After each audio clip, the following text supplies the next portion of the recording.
Hello, Playdate. This is Don. This is Nick. And I'm Ryan. And this week we are covering Playdate news, Indie Games of the Week, and Season 1, Week 5 releases. Thanks for listening, and let's get started. I wanted to talk about... news and notes. Oh, I forgot Ryan's little song there. Sorry, Ryan. I wanted to mention real quick, how about for June, we have a focus on rating our favorite games on itch.io. You know, you can give them the little 1 to 5 stars, write a little review. Oh, yeah. I think if you look at like the top rated games, I think the top game had, I don't have itch open. I think the top game it was 30 ratings, and the second most rated game had like 18 ratings. So if we give our favorite games, maybe all of our purchases or side loads a rating, and maybe if the listeners do, and maybe we mention it on Discord or Twitter or whatnot, maybe we could make like a little culture of let's rate some stuff. Let's get people excited about these things, and then when new owners hop onto itch, they can see, oh, this game's got 5 stars. This game's got 4.8 stars or whatever. Speaking as a developer, positive feedback always appreciated. Negative too, but positive more so. Well, constructive feedback is good. Yeah. And most of the devs seem really on the ball. Very responsive. In the comments. Yeah. Totally.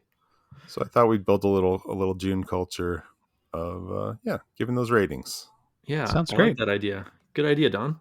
Mm-hmm. Did you have anything else you wanted to say about your ratings call to action? No, that was it. Just a little call to action. If you don't know how, when you're on the game page, you can look in the top right corner and it says like follow the dev. And there's a quick button there just to rate it. And I'm guessing in your collection, there's something similar. I think there's even a long list of stuff. You can just rate them as you go. Oh, I was looking at my collection the other day. I think that's how it worked. But all right. Anyway. I will commit to reviewing a game this week. And listeners probably know by now I am the least tech savvy of anyone on the microphones here. Well, at a bare minimum, just click some stars. Yeah. I registered an itch account last week. I was very proud of that. I had not done it before, but I really wanted to get in touch with the developer of the game that I downloaded, and I'm glad I did because he was super responsive, and I've got some stuff to chat about when we get to the indie games of the week. But for now, we are talking ratings, and I thought we should probably let the listeners know that next episode number 6, is going to be just a tad bit delayed by a day or two. And there is a reason for that I would like to let Don talk about, because he's sort of spearheaded this. I wasn't going to mention who, but we might have a special guest. Well, I don't like to count our chickens, right? But It'll be, at a very minimum, it'll be late because Ryan can't record on Tuesday, right? That's the official reason why we're not recording on Tuesday. But we right? do have...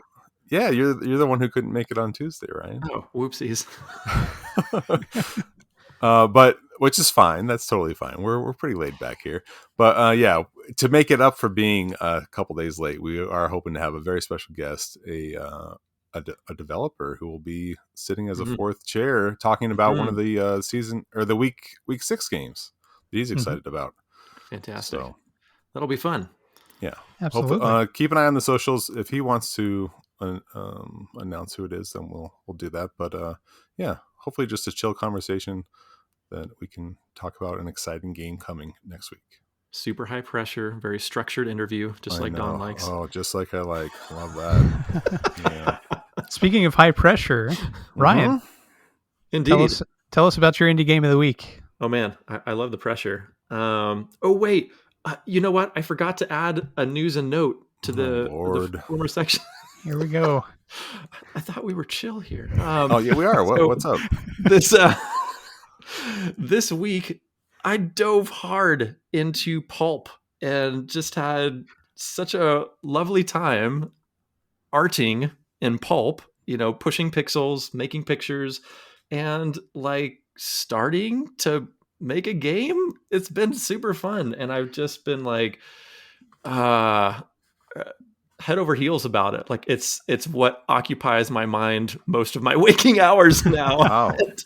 And I'm pretty proud of this initial starting environment that I created. And I've really been fleshing out one of the interior environments and adding a wee bit of code. I hesitate to say that word because I am not a coder, but they allow you to make things do things. And I know there's code happening behind the scenes, but I'm making things do things on a very rudimentary level. And I cannot wait to badger Nick about how to make things happen on a less rudimentary level.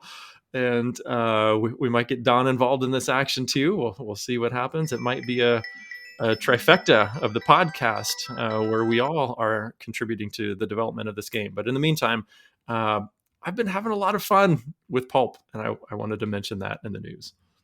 Well, I played your beta right before we started, and it was very cool. The interior is looking great, and I noticed some little dialogue and notes in there that were really fun to interact with.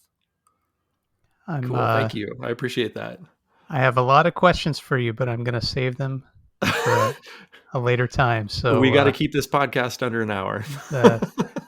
So look forward to that because there's going to be a lot of conversation about Pulp in the future. Excellent. All right. I think it is time for indie games of the week. Do either of you guys want to start? Sure. Yeah. I want to mention Trapdoors by NORTHIDE. Or NORTHIDE? I don't know. Trapdoors. You may have seen this one featured. It rose to the top of the charts very quickly. I was going to talk about another game, but once I played this, it is this super polished puzzle action game. Oh, wow. And these screenshots don't give a good representation of what it is, but it is this like conveyor belt game, and you're using the crank to open these hatches. And so you have these different colored blobs going across conveyor belts, going over the top of these hatches, and you have to open the correct colored hatch, move the cursor with the D-pad, and then crank open the hatch so that the correct colored blob falls in the correct colored hatch. So if a black blob is coloring, you got to move the cursor over to the black hatch, crank it open, let the black blob fall in there, and then crank it shut before the white blob comes into contact with the black hatch, for example. And then eventually there's multiple belts, and you're like going back and forth, and you're rated between 1 and 5 stars. And then there's an endless mode, which I did not mess with. And it's super polished, super fun.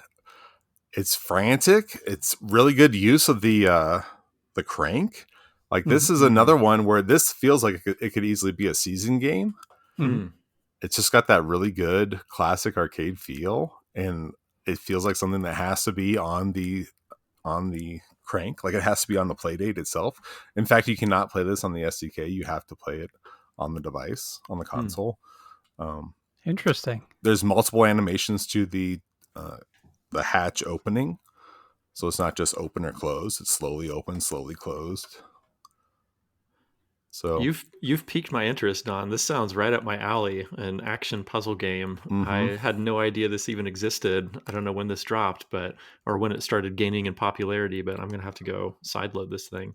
Is it free or pay what you want? It's pay what you want. Yeah, name your own price. Wow. Think of it as what was it? Think of it as Flipper Lifter, but you would have to crank open the doors of the elevator. You move the elevator into place, and you crank it open. Then you slam it shut, and then you move it over, and then you crank it open, and you slam it shut. So, and it moves side to side instead of up and down. It did have a similar vibe to that, except I was slamming open the doors over and over. This sounds and looks great. I'm looking forward to trying it. Super polished. Definitely check it out. So, Trapdoors. What about you, Nick? So I wanted to highlight a game. I believe we talked about it last week briefly, called LlamaCarrot, and it's by a developer called BleuLlama. This is a name your own price game on itch, and it is itself based on a Dungeons and Dragons handheld LED game, which itself was based off of the classic game Hunt the Wumpus. So you're roaming around a labyrinth.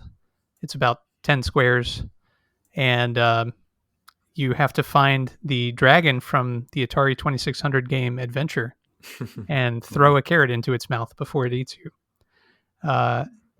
However, the bat from Adventure is wandering around and will pick you up and deposit you somewhere that you don't want to be, probably.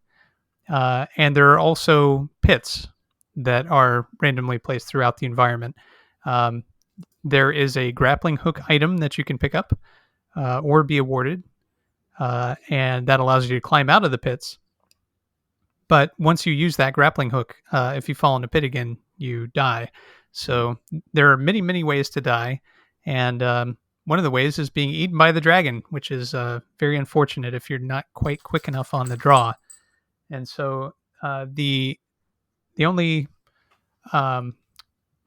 bit of criticism that I have for the game is the controls take a bit of getting used to. You use the D-pad to move around, and that's fairly straightforward. But when you have to throw the carrot to the dragon, you have to pull out the crank and then crank real fast to toss it to it. That is a little awkward at first and takes some getting used to. But once you get the hang of it, it's really fun just to go through these very short, randomly generated dungeons. And there's 3 different skill levels or difficulties, and each one changes kind of your starting loadout. On the first level, you get a grappling hook and the carrot to start off with. On the next one, you get the grappling hook only, and you have to find the carrot. And then the last one, you get nothing, and you have to find everything. So it's a pretty interesting concept, especially for an LED game. And if you're familiar with some of the Intellivision Dungeons and Dragons games, there's some bones of that in there too. So it's kind of a cool throwback game, and I just wanted to highlight a fun little handheld experience. Cool. Yeah, it looks great. Do you have to select the carrot and rope, or do you just automatically use them? If you have them in your inventory, you can automatically use them. So to use cool. the carrot, you have to crank. Yeah.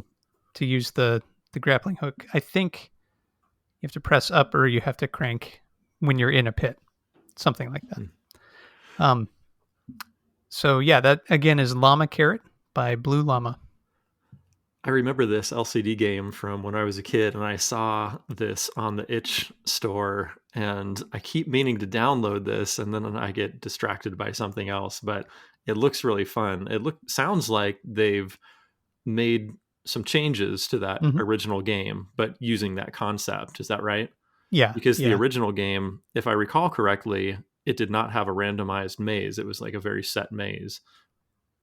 Yeah, that would be more akin to Hunt the Wumpus, I think. Been a long time since I've thought about that. But yeah, it's, I would say, worth a pick up and play. And especially for you, Ryan. This is my Ryan recommendation of the week. Gotta love those LCD games. Yeah, cool. Well, is there anything else about LlamaCarrot you wanted to tell us about, Nick? No, I'm interested to hear what your game of the week is, right? Okay, cool. Well, this week I side-loaded Retro Derby, and this is created by a developer who goes by the name of SidFisk.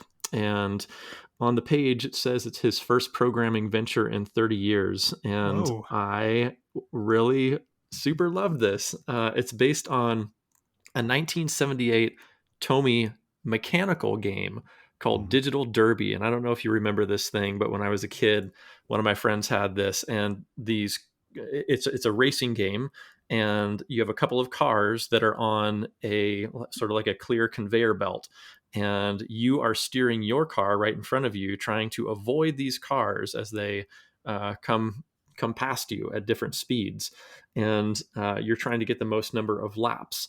And the guy has recreated the housing for the original game, the original physical mechanical game, very faithfully, I thought, and made it work for the Playdate, even down to the fact that the race car that is you is outlined by this very tiny paddle, because in the original game it was mechanical, so you saw this little paddle that the car was printed on as it moves from side to side. So this was a big throwback for me. I super enjoyed it, but it does have a thing where when you ramp up to full speed, one of the cars is moving at, let's say, 1x speed, and the other car is moving at 2x speed. And so essentially, these cars start passing you at an identical distance away from one another, distance from you. And so it's pretty easy to get into a rhythm of, oh, this is where I pass the cars now. Let's do it again. And it's identical each and every time once you get your speed up to third gear, which is the highest gear in the game. So I wrote the guy about this, complimented him on this loving recreation that he did and asked him about this. And I heard back from him actually a couple times. And I wanted to read real quickly what I heard back, and I think it was like 24 hours or so. And the developer SidFisk says, yes, absolutely. I find it's too easy as well to find the groove and always land on the max score without the need to do any tactical maneuvering. The original was a constant speed within each gear, but the spacing, I think, allowed itself to not have a magical pattern that works forever, which I believe he is right. I don't remember the original having that pattern. So he goes on to say, I have an interim build in the works where I adjusted the speed and I think it's better. More tweaking is probably needed to make sure it feels authentic enough and until I receive my Playdate. So it sounds like he doesn't have his Playdate yet. He says, until then, I'll have to rely on you all. This is posted in the public forum on that page. I'll have to rely on you all to let me know how it feels. I'm also working to save state. So high score and the number of games played is saved between play sessions. Once I get all that figured out, I'll release a new version with both adjustments. I'm hoping by the end of next week. Thank you again for the feedback. I'm absolutely going to keep going. It's been a great way to get back into coding, and recreating Digital Derby has been a dream of mine since I was a kid. Sid.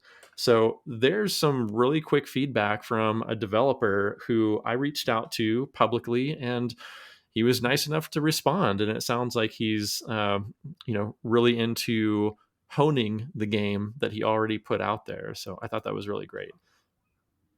Yeah, absolutely. And what a cool story, coming back to coding after 30 years. Right? To make a Playdate game. It's so cool.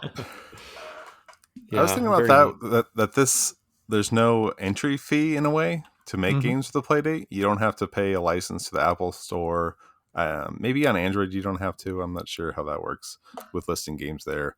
But Playdate, you just make whatever you want and post it real easily. And so maybe that's why we're seeing a lot more of these experimental or kind of lovingly crafted fan projects or whatever so quickly.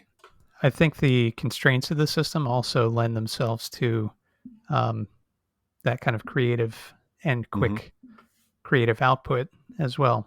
That's a good point. So, yeah, it's just really fascinating to see. And at first, I know, Don, you and I had talked about being worried that there might not be a huge bunch of indie games to really continue to talk about. And I've been very impressed with the rate of release and the fact that this is much more popular than just, Nick and Don talking about a thing. Yeah. There's at least 3 of us here.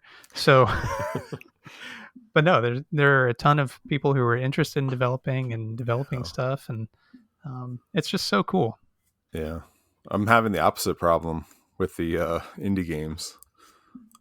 It's like the game I picked for this week. It's like, well, I've already found something else that I want to rather talk about, so that's going to get bumped. And then I was like, well, I don't know if next week this other game's supposed to come out Saturday, so I don't know. That might be on a game next week. And yeah, it is tough to pick just one each week, but it's that's its own form of constraint and creative output there. So it's interesting. Yeah, it's cool to hear you mention this whole constraint thing, because the official Playdate podcast that interviews designers of season 1 games, virtually every design team talks about their love of constraints of the Playdate and how that really enhances their creativity.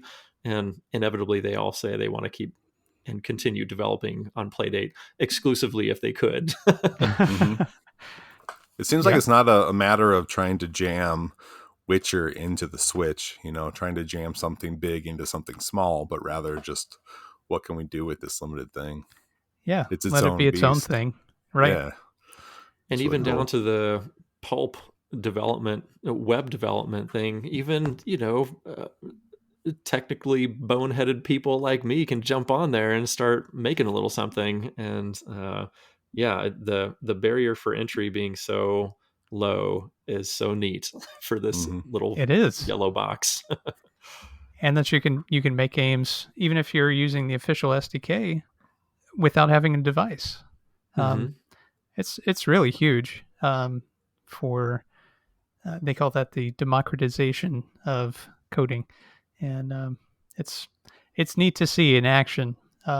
There's been talk about that for years and years of various frameworks and so forth, but this is a whole nother level. So it's really cool. Agreed. Pretty exciting. Hmm. It's what the Ouya meant to be, So right? speaking of exciting Uh huh. and the Ouya, no, not the Right. Ouya. I hear a bumper coming on. Doop-a-doop-doop-doop-doop-doop. Here we go. Season games of Season the week. nice. Um, this week there are two season games, and the first is called Omaze by Omaze. Omaze by Gregory Kogos. Um, so Don, tell us about this game. So Omaze is he calls it a circular puzzle platformer, and I read the post mortem that he posted on his Twitter, and he had developed this game called Roto Ring, Mm-hmm. which was like an LED game that was two circles, and it was similar to some of the puzzles in this game where you're jumping a little dot across two circles. And so he was like, well, maybe let me try to figure out how to port this Roto Ring game to Playdate. But then he was like, well, what if I remix it and see how it works with the crank and see how I can do different things. And so he made a maze out of circles, so it became an O maze. And so I'll post a link in the show notes to this post-mortem article, but he has all these little printouts of all these little grids of circles and how he made all these different little mazes. So that's really what this game is. It's just all these little mazes made out of circles, and your character or whatever is also a little circle that jumps in and out of these other little circles. And he gets really creative, almost in like a WarioWare sort of fashion, with how you use the crank and docking the crank and going in and out of circles and using the face buttons to um, change how the circles work. I don't want to like spoil too much because I think discovering how the levels, like discovering the physics and the tricks to each level is the fun of the game in a lot of ways. But it's really cool. He gets a lot of mileage out of kind of a simple idea in a way, this Omaze. And these are the kind of games I like to see. Like I was trying to think, well, would this work on a touch interface? Like would this work on your iPhone or something? And I think some of the faster levels would not feel the same if you were using a touchscreen trying to jump Mm-hmm. back and forth between the A and B buttons. There were times where I had one thumb on the A button, one thumb on the B button because I needed to just jump across so quickly. And then I got to where I was trying to really memorize, okay, I'm going to push B, A, B, A, and then stop. And then I'm going to Uh-huh. crank counterclockwise once. And then I got to B, A, and then clockwise one more time. And I don't think I could do that on an iPhone or something. So this, again, was a game that was really crafted for the Playdate, and the Playdate made it work perfectly. Or maybe he could come up with something else that would work well on a touch interface, like a different iteration of a WarioWare game, where Twisted would only work on a motion device. You know what I'm saying? Whereas Touched, you had to have a touchscreen. Twisted, you had Mm-hmm. to have a motion device. Um, I forget what they called the Wii version, but you had to have a pointer.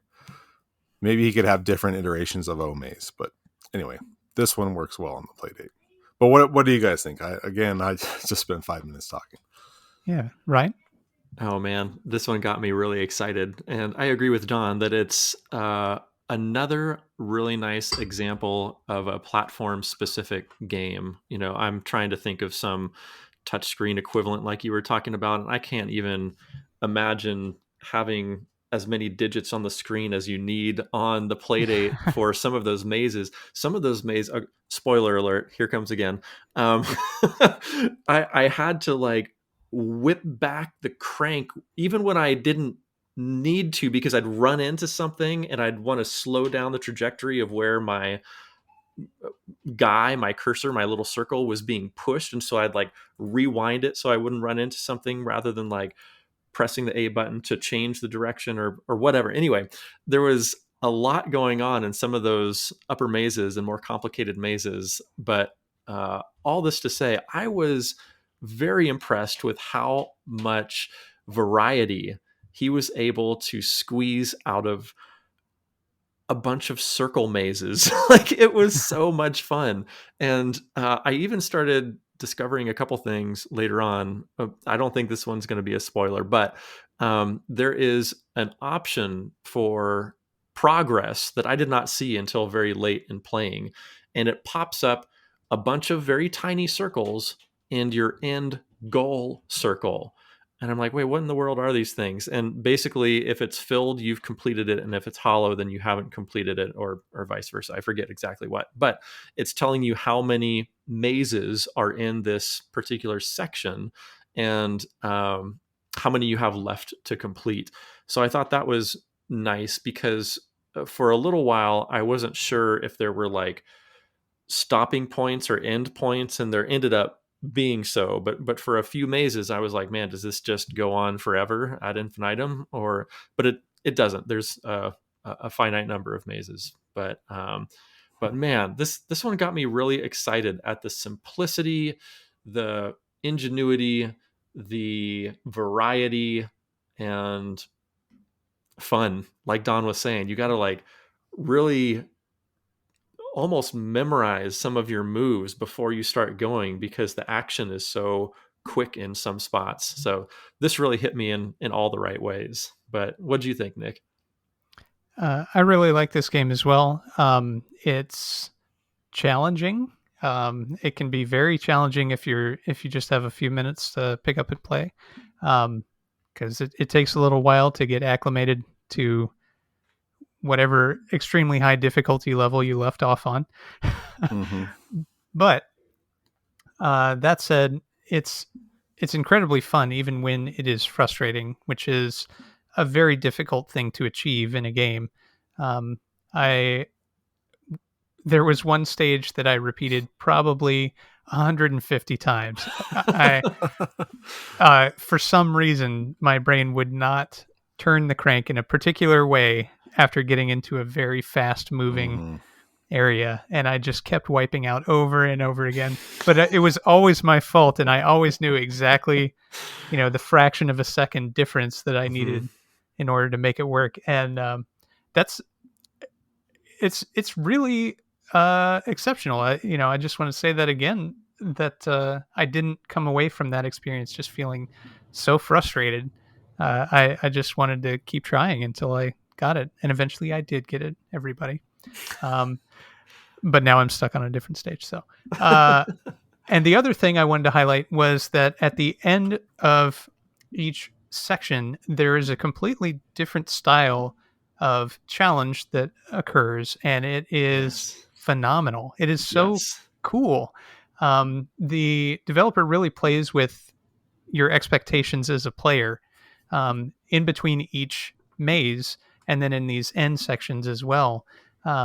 It's very impressive. I'm just going to keep using that word today. To have that experience and to feel a continuous surprise as you uncover each new stage. So, well done. I really like this one. And yeah, that's Nick, Omaze. Right? I've got a question for you. You said Sure. that it's difficult, challenging. Yes, I agree. And in a way, you want to have some time built into playing this, because you have to devote a particular amount of time to like learning the maze and wiping out and understanding what you need to do next.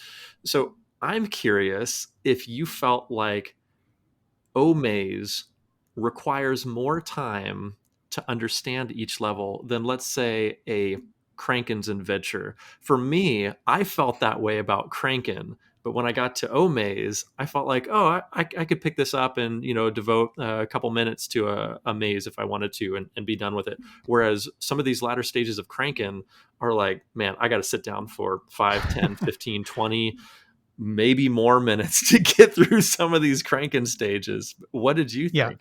I would agree with that statement because the thing that makes Omaze deceptively simple is that the entire maze is on a single screen.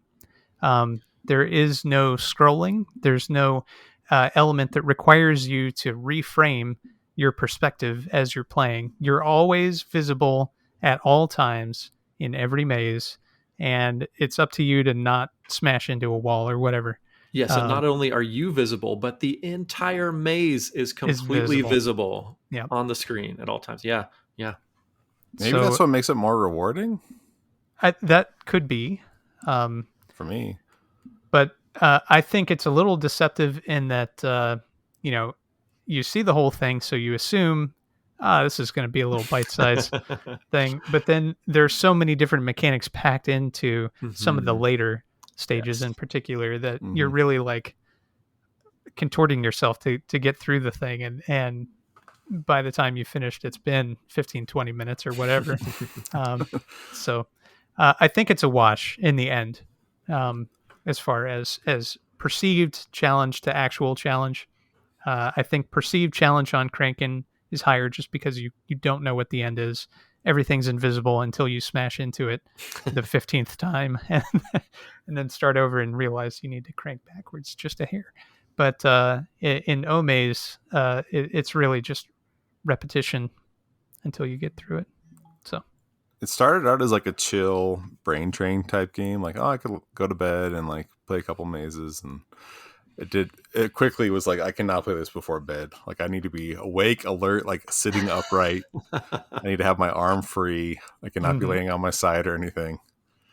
Like Cranken, it does a good job of introducing you to the mechanics in a simple way, but then using those mechanics to ramp up the difficulty and the variety of each level.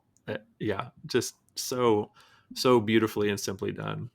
Did you notice some of the levels look hard, but you can find easier paths through them? Like some of them will have 9 chambers, but you can get through them in 4 or something. Mm-hmm. Or one of Yeah. them, one of the really fast stages, you can quickly move back and forth through the stage. Or if you start the stage just right, you push one button and you'll finish the stage without touching it again.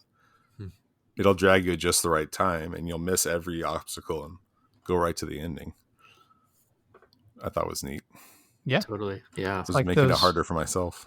Those Mario Maker stages. Yeah, kind of. Another Mario Maker shout out on here. Anyway, should we rank it and move on to the next game? What do you think? Let's do it. All right, Ryan, where do you put Omaze on the list? Oh, man, I have an existential crisis every time we have to do this because I like so many of these games. It's right around the middle of the pack for me, and in the middle of the pack, for me is Pick Pack Pup and Flipper Lifter. I was gonna put it at number 6 under Flipper Lifter, but I think I'm gonna put it right above Flipper Lifter and right under Pick Pack Pup at number 5. I think there is just a little more variety in this game than Flipper Lifter, even though I really super love Flipper Lifter. I'm very, very impressed with the succinct, well executed design of Omaze. I'll put it at number 5, which makes it exactly in the middle for me. Nick, what about you? I have to agree with Ryan here. Number 5 is my pick. So for me, that's right under Flipper Lifter and above Lost Your Marbles. Cool. We've had 2 really strong weeks in a row. I've got it at number 4, right under Flipper Lifter, right above Casual Birder. That's just to say I love this game, and to put it at number 4 sounds bad in a way, but it's just really Right? good. There's been some really good games. I feel like we say this every week. These offerings are very strong, and it feels strange to put these amazing games in the middle of the pack. Yep. And like we're sitting here singing its praises. It sounds like it should be number 1, and gosh, it could be in any other list. But man, Yeah. great job finding these first season games, Panic. Yeah, for sure. Speaking of first season games, how about our next game? Demon Quest 85 by Crooked Park. You play an ordinary everyday kid with ordinary everyday problems. You also have a magical book for summoning demons from the lowest circles of hell, so that they can help you be more popular at school. Of course. Got to start with important problems first. So, I had not heard of Crooked Park, but I'll put a link to the games Playdate page in the show notes. I clicked on everybody's Twitter page here, and it's got different people doing the script, different people doing the art and music and whatnot. So it's a 5-person team, but it's hard to say. If when you look at the splash screen, it's like, oh, what the heck is this? I was not interested in this game at all from the splash screen. I was like, oh, it's going to be some side-scrolling Castlevania game. I don't care. I'll play this later. But this is not a side-scrolling Castlevania game. What is this game, Nick? Don, this is a game that's marketed squarely to me and my interests. It's essentially a point-and-click adventure game,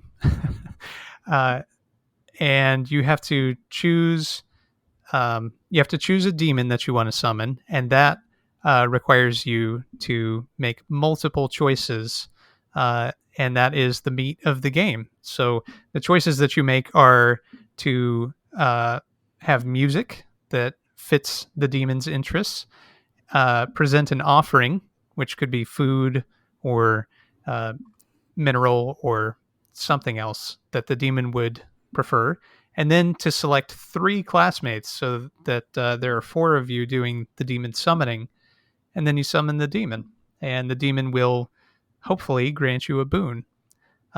So the game progresses through multiple demons, which are all laid out in this amazing book that you find under your brother's bed when he goes off to college.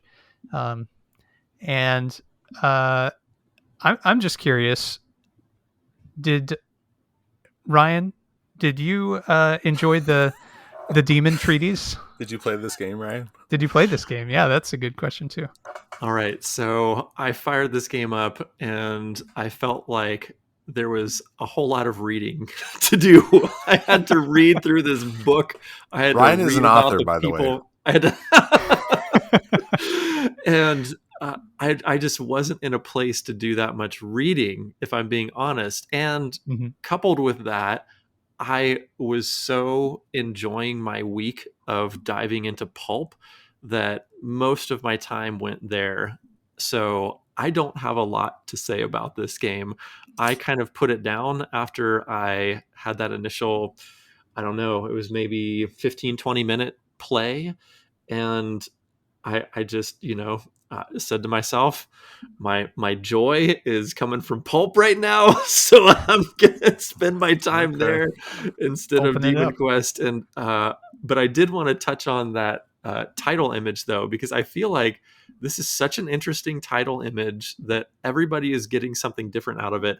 Don thought it was going to be a Metroidvania game. I thought it was going to be like a Dragon Quest, Dragon Warrior game, like RPG type of thing. That's what I assumed as well. Yeah, and I was really looking forward to that because that's my jam. And then I got into all these words and. So I had kind of the opposite effect of Don, where he was pleasantly surprised, and I think I just need to give it a fighting chance. So I'm going to be highly not useful in this conversation because I do not have much experience with this game. That's fair enough. How about you, Don? Well, I was going to ask if you guys wanted to do a spoiler talk at the end, but I don't know if we want to spoil it for Ryan here. I'm highly interested in that, but Yeah, I agree. Yeah, We I probably don't guess want. it's up to Ryan can smash the mute button if we want to do that at the end here. But my general non-spoiler thoughts, I really enjoyed it. I thought it was really funny, especially watching Stranger Things season 4 came out this week. So I think season 4, right? Mm-hmm. So I've been watching that, and it takes place in the late 80s, and this is 85. So kind of the same ballpark, same stereotype, classmates and whatnot. So I thought it was fun. You do get to see little glimpses into each of the stereotypes' lives. If you mix the right grouping of kids together, then the demon will kind of interact with them, and you'll learn different things about different classmates. If you get the right pairings, you'll see how they interact with each other and learn different things. And then there's like four or five demons, and the demons somewhat interact with each other. I don't think this is spoiling too much. And there's also we didn't mention the music. There are several cassettes that you use to you play music to summon the demons. I'm trying to think. I was playing something or watching something this week. Oh, it's a Stranger Things. Stranger Things. Running Up That Hill by Kate Bush is the #1 song on Spotify right now because they use it to a similar effect in Stranger Things. Mm-hmm. But you basically do the same thing. Like one demon loves horn music, so you find like basically a Kenny G cassette, The and all you're brass. playing it. Yeah, there's like a Dixieland type cassette, and then there's also like a smooth jazz cassette. It's really funny. So it's funny to see the '80s interpretation of what demons would be into. Same with the snacks or the whatever. It's like you would need a blood or a flesh offering, so you find like beef jerky or something. Right. And it sounds like there's different combinations because I got stuck. Yeah. I got to the very end of the game and was stuck. I could not find the right combination of classmates to take with me. I was not thinking about it in the right way. So Nick and he talked me through it and got me to think of it in a different way and really got me to hone in on what classmates I need to take to finish the game. And it sounded like, Nick, you finished it a few times. So you had different endings? So I finished this game 3 times. Oh my land! Okay. This game is great, and I'm really interested in stories about the hierarchy of hell and things like that. So this game has a lot of that baked in as well. Obviously, you're messing with demons. So, and there's Don alluded to the fact that the demons kind of interact, and so that's part of how that happens. Anyway, there are a ton of different choices. There are, for each set of demons, I think there might be 2 sets of kids that will work in each circumstance. Okay. So you really have to read the descriptions in the yearbook, which is how you select the kids to go with you. And you have to think about what they're saying very carefully when compared with the book about the demons. So it takes some time, and the demons will also present you with information about future demons that you need to talk with. So the demons are demons. They're not trying to help you, generally speaking, but you can sometimes trick them into giving you information that you need in order to make summoning the next demon easier. Sometimes they give you that information freely because they want to see the next demon just rip you apart or whatever. But sometimes it's, you do have to use a little bit of cunning. So it's a really cool game, and it's written in a funny and interesting way.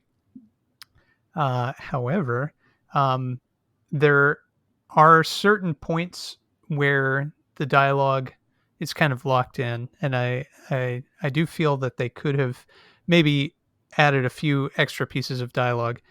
Don, in that last summoning that you were doing, you probably saw the same pieces of dialogue over and over and over again. Dozens of times, yeah. This kind of goes back to what I was saying about echoic memory. Like, if you could skip repeated dialogue like that, it would make the game a little friendlier. Prevent Ryan from having to read those words on the screen. Pesky words. You can blast through pretty quick, just smashing the button. But even faster, Don. Just hit the B button. Skip it all. Well, I played through Lose Your Marbles or whatever again. Like I Yeah. finished it again this week, Mhm. and this felt a lot faster than Lose Yeah. Your Marbles. Still, and I was jamming the button on that too. Like this, I could snap through it a lot quicker. So there's still even less dialogue in this than Lose Your Marbles. Yeah. So, I don't know how much more I can say without spoiling Without anything. spoiling, yeah. Yeah. So should we go ahead and rank it? Well, I want to say the art is awesome. I like the art. It's got that The art Willie is Beamish awesome. kind of Don Bluth sort of style. Yeah. It's funny. It does have profanity, which was, I think this is the first game with profanity. It's light, but it's still there. It feels Mhm. very 80s PG. Yeah. So It's a good way to describe it. yeah, it's a lot of fun. So ratings, I'll go ahead and rate it first. I would put it at number 5, right under Omaze. Nice. What about you, Nick? Well, dun dun dun dun. It's number 1 for me. Nice. Shocker. That's great. Yeah. If you have an affinity for games like Shin Megami Tensei or anything else that deals with demons, really, you owe it to yourself to give it a shot. All right, Ryan. I'm going to balance it out with a number 10. So we've got an average Nice. of right in the middle. Yeah. I probably need to give this a better shot. It just did not connect with me the first time I tried it, and I wasn't tempted to come back all week. But again, I think that's largely because I was neck deep in Pulp.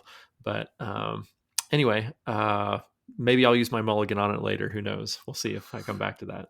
Got that mulligan. Yeah. I would definitely put Lost Your Marbles up on my list. So maybe this will make a comeback on yours. Cool. Well, should we talk? Do you want to talk spoilers? Do you want to close the show and talk spoilers? Yeah, let's Nick? close out first, give people an opportunity to bail, and then go from there. All right, so these we will talk late game spoilers for Demon Quest. We will spoil the ending of Demon Quest 85. So thank you so much for listening. You can email us, helloplaydatepodcast@gmail.com. Our website, playdatepodcast.com. Twitter, hellopdpodcast. Instagram, hellopplaydate. And check us out on Discord. Thank you to the folks who joined the Discord. You're welcome to chat us up there. And we will catch you next week, hopefully with a special guest. Don't forget, we'll be a couple days late. But thanks again for listening, and stay tuned for some spoilers. Thanks for tuning in, guys. Thank you. Ryan, you want to stay or you want to go? I'll stick around. I think that it might help get me excited about playing this game. So I'm going to stick around. You know me anyway. I'm not real worried about spoilers. That's true. And there's multiple endings, so you might find something we didn't. Okay. Or whatever. Yeah. So late game spoilers. So I got stuck with basically my final demon had killed all the other demons. I assume that's always happens. Ball doesn't kill all the other demons. He just prevents you from summoning anybody else. Oh, my understanding was they were all dead because they were blood splattered on all the pages. And in one route, one of the demons will kill all the minor demons, but then you're still left with Ball and I forget the one's name, Gladio Layotus or something. That one will survive. Ball doesn't kill that one. It just prevents you from summoning it, and the ones that you're prevented from summoning have the blood splattered pages. Was that the first demon? Because I told a demon to kill the first demon. Okay. No, it's the next to last one. Okay, my mistake. What else was I going to ask you? So I'm trying to think. You never did find the. So when I finished the game, you talked about the post-credit scene. Mm-hmm. The nerdy kid was upset that I didn't involve him with demons at all. Yeah. Okay. So depending on your choices in the game, the yearbook changes. And how did you end the game? Because there's 3 different options at the end. There's a choice where you have 3 different options. Yeah, I screwed up. What did you do? I was going to become a demon and become like a nice demon that would grant wishes. Yeah. But I made one wrong decision. I'm trying to think what it was, and he was basically like, "All right, Deborah, this guy's a wuss. Do you want to be my demon instead?" And he chose some girl to be the demon, and she's like, "Yeah, I'll be the demon." And so I got kicked to the curb. Nice. Yeah, that's one of the options. So then you saw Deborah's entry in the yearbook and how it changed after the credits. I looked at it. I don't recall what it said. It's pretty funny. So that's one option. The other one is you can become a demon. And then the third one is that you can just say, I'm done with demons entirely. Okay. Which essentially has the same effect as just giving it to old Deborah there or whoever. In my case, it was Nick, which was very confusing because initially my character was named Nick. Yeah. Well, Nick's a D-bag. I think it was Beth, actually, was the one who got it. Thanks, Don. Well, I really got to play this game. Beth was Nick's girlfriend, yeah. Yeah. He's... yeah. Well, anyway, we won't spoil why they broke up, but yeah, you'll have to play the game. mm-hmm. But I agree with Beth. It's time for her to move on. So anyway, yeah, each of the characters has a pretty interesting little side story, and they can be used in different ways. So Don was talking with me the other night, and he revealed something about one of the characters that I just hadn't noticed, and it was purely in the art, Ryan. So one of the character portraits is very important in revealing a clue in summoning one of the demons. And I totally missed it. It's a red herring. Yeah. Well, gotta pay attention to that art stuff. Nice. I like to hear that. Herring. Yeah. Normally I play with my eyes closed, as we all know. Nick's aversion to images is like my aversion to words. Turn the sound off, and yeah. We didn't talk about sound at all with these games. We always have that problem. Yeah. Well, I'm sorry. Yeah. Oh well. Sound is good. Yeah, sound is fine. I like the sound of this game, especially before you pick a cassette tape. Yeah, I thought it was funny. There's like 3 horn songs, if I remember right. 3 horn albums. I think one is woodwinds, one is horns, and then one is like an orchestra or something. Okay. Couple of the clues. And then one guy liked water, so I gave him like sparkling water, and I put on the nature sounds. Nature sounds. Cassette. He's like, yeah. Why are you giving me all this water? I'm the god of water. What are you doing with this? Or whatever. Yeah. Anyway. There's a lot of humor in there. There's not a whole lot of reading, Ryan. I think there was at the start, because I was presented with an entire book, and I felt like I needed to read the memorize. Whole book. And it's like 4 pages. I felt like I needed to memorize everything about every demon before I start. No. And then I'm like, how do I know what demon to even start with? That's how I started. And, then I got the whole book tattooed on myself just so that I wouldn't forget. But really, you completed it 3 times. Yeah. Really, you have to just read the first demon's entry and then work from there. Get going, huh? Okay. Yeah. I tried to summon the coolest looking demon and it wouldn't let me. So then I realized, I got to start with the first one. On my 3rd playthrough, I tried doing stuff out of order and realized that there were roadblocks to that. Yeah. Huh. I think I tried summoning the 2nd demon when I started. Don't do that, huh? That's you a no-no. Start with the first one. Okay. Yeah. You got to work your way up the hierarchy. See, that was unclear. Really, just look at bold text. You basically don't have to read anything except bold text, and you'll be okay for the most part. But the flavor text is where it's at. Yeah, and it's I'll start pretty at the specific. beginning next time. Like one guy, Nick and I got hung up. I kept reading it as like, "Oh, this guy passed a test," but I wasn't reading every word. He had not passed a test. I was just reading. Oh, it says it's something about past tests, so he probably passed a test. He said, "I had Those are the bolded words, right?" His entry was not bolded at all. So when you said that, in one of my playthroughs, I gave him a power that allowed him to pass the test. Yeah. So I figured that's what you were saying to me, but that was not the case. Yeah, I tried to pick the most important things. And I forget who he was with, but passing a test was not as important as finding a cat or whatever. I forget who he was with. Yeah, Tracy and Werner. Yeah. Anyway, cool game though. It's one where I could see myself going back. And I like how short these games are too. I love it. Yeah. So great. If How it was long 10 would you hours, I'm not going back. Yeah, it felt like it was going to be that to me. How long was your playthrough, Nick, once you completed it? My first one or the third one? First. First was the longest. It was probably an hour. Okay, that's not bad. And then the third one, I cranked through it in like 15 minutes or something. Yeah. Yeah, not your speed run, your first run. That's Yeah. interesting. That's not bad. No. I'll come back to this game. If you love demons, give it a shot. I don't, but I was in a different place this week. So, I'll get back to it. I felt like mine was a half hour before I got stuck. So I was at the end in a half hour. I was really luxuriating in all that beautiful text, Ryan. There you go. I'm Also, sure I I'll be was- luxuriating in the artwork. It looks really great. I was not watching the clock, so that was just a guess. If I remember right, I think I saw one of the devs when I looked at their Twitter. It said something about DLC, but I don't know. I couldn't tell if they were joking. I have a feeling they're joking about that, but That'd be kind of cool. I could see them doing more with this kind of Yeah. thing.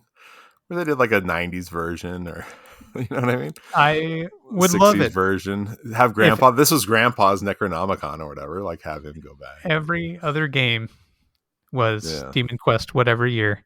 Yeah. That'd be wonderful. Anyway, cool. Anything else we want to say about Demon Quest 85? I'll give it a try. Give it a shot, Ryan. And you're That's all doing we good can things ask. with Pulp. I'm glad you're excited about Pulp. That's been really fun to watch you do that too. So I am. It's got me real fired up. yeah. So talk more about that later. Cool. All right. All right. Bye See you guys again. later.